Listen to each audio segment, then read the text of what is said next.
They say the divine farmer, Shennong, tasted hundreds of plants to learn what healed and what harmed. One day, as he wandered through the misty forests of ancient China, he accidentally poisoned himself 72 times in one day. But just before death claimed him, a leaf drifted into his mouth. He chewed it, and life returned. That leaf was tea.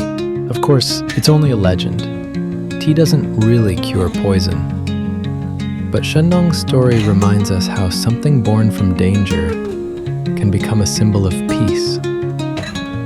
Archaeologists now believe tea was first cultivated in China nearly 6,000 years ago, long before the pyramids of Egypt were built.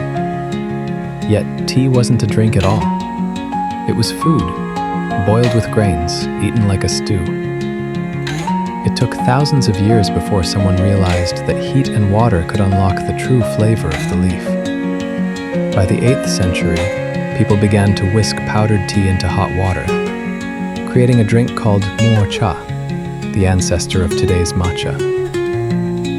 Tea became a way of life, a moment of stillness, a ritual of refinement.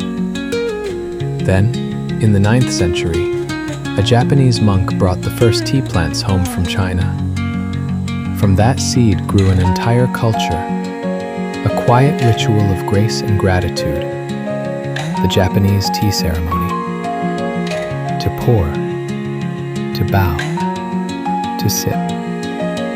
In each motion, mindfulness itself was brewed. Centuries later, in the Ming Dynasty, China transformed tea once more. No longer pressed into cakes but left loose and delicate, it became the drink of emperors, a treasure alongside porcelain and silk. To hold a cup of tea was to hold a piece of China's soul. By the 1600s, tea's fragrance had traveled across oceans. Dutch traders carried it to Europe. And when Queen Catherine of Braganza married England's King Charles II, she brought tea to the royal court and changed British history forever. Soon, tea became a symbol of wealth and grace, sold at 10 times the price of coffee. But beneath the calm surface of the teacup boiled a storm. Britain's demand for tea drained its silver reserves, so it began trading opium to China instead. Addiction spread like fire. And when China fought back, the Opium War began. Smoke and gunfire filled the ports.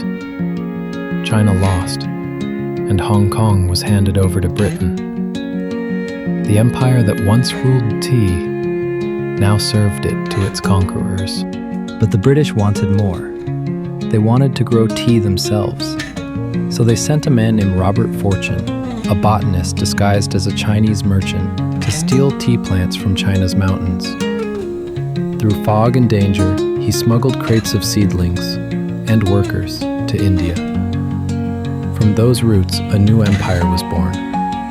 From China's misty hills to India's sunlit terraces, from London's tea rooms to Tibet's butter tea, from Turkey's curved glasses to Japan's matcha bowls, tea conquered the world. Today, it is the second most consumed drink on earth, after water itself. A single leaf, born in the mountains of China, has crossed oceans and centuries, wars and peace treaties, palaces and temples. It began as poison and became peace.